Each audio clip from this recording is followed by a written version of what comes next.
to get the wish list. And we are in a consortium with, I believe, 10 to 12 counties, primarily coastal, from Manatee, Sarasota, around the bend at the south over to Palm Beach.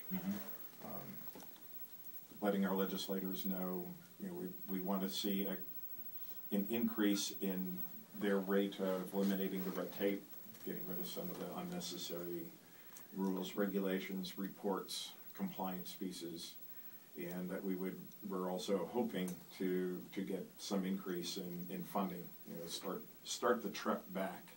Because school districts, just like corporations these days, are you're very compliant heavy. You've got to have like your own department.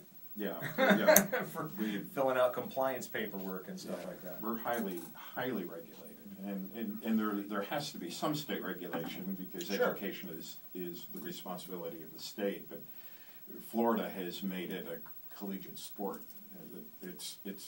We are the most regulated. If you count the laws, we have more educational laws than any other state in the country. So we rank it #1 in regulation. And what did Governor Scott say he was going to help reduce that? Yes, that has been, after his listening tour through Florida and meeting with parents, educators, community people, so on and so forth, including the superintendents.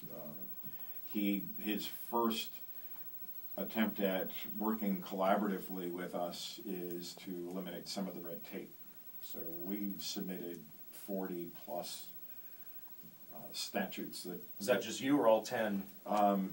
We as the Superintendent's Association. So this is different than our legislative lobbying. Okay. They sort of did a general cut the red tape.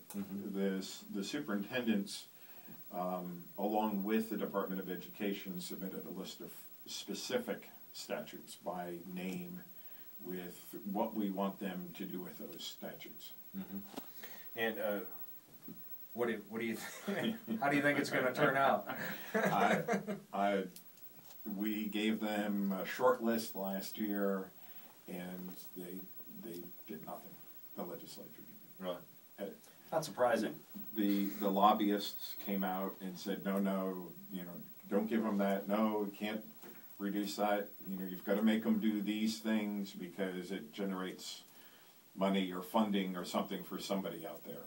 And so when is it going to wind up being about the kids again, really, instead of just using the kids as a pawn and it all winds up being because of money? I wish it would become about the kids. Yeah. I just wish we could get more, even more local control here. Yeah, myself. absolutely. I just think it would be a lot better.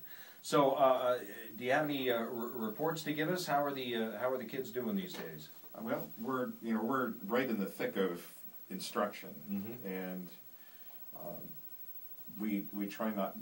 We have so much required testing by the state, beginning, middle, end of the year. Yeah, don't you have end of the year stuff coming up, or? Well, we have middle of the year stuff coming up. Yeah. And again, it's not. You need to be checking along the way. But again, Florida has elevated testing to become, this huge thing, as opposed to just, part of what we do. But we keep track of kids by a variety of means, more informally than what the state requires. So at any given time, if you go in and ask a teacher, how are your kids doing, they can generate the data to show, based on the last unit test or chapter test or quiz, here's how my kids are doing, here's what they know and they don't know. So we keep track of that on a regular basis.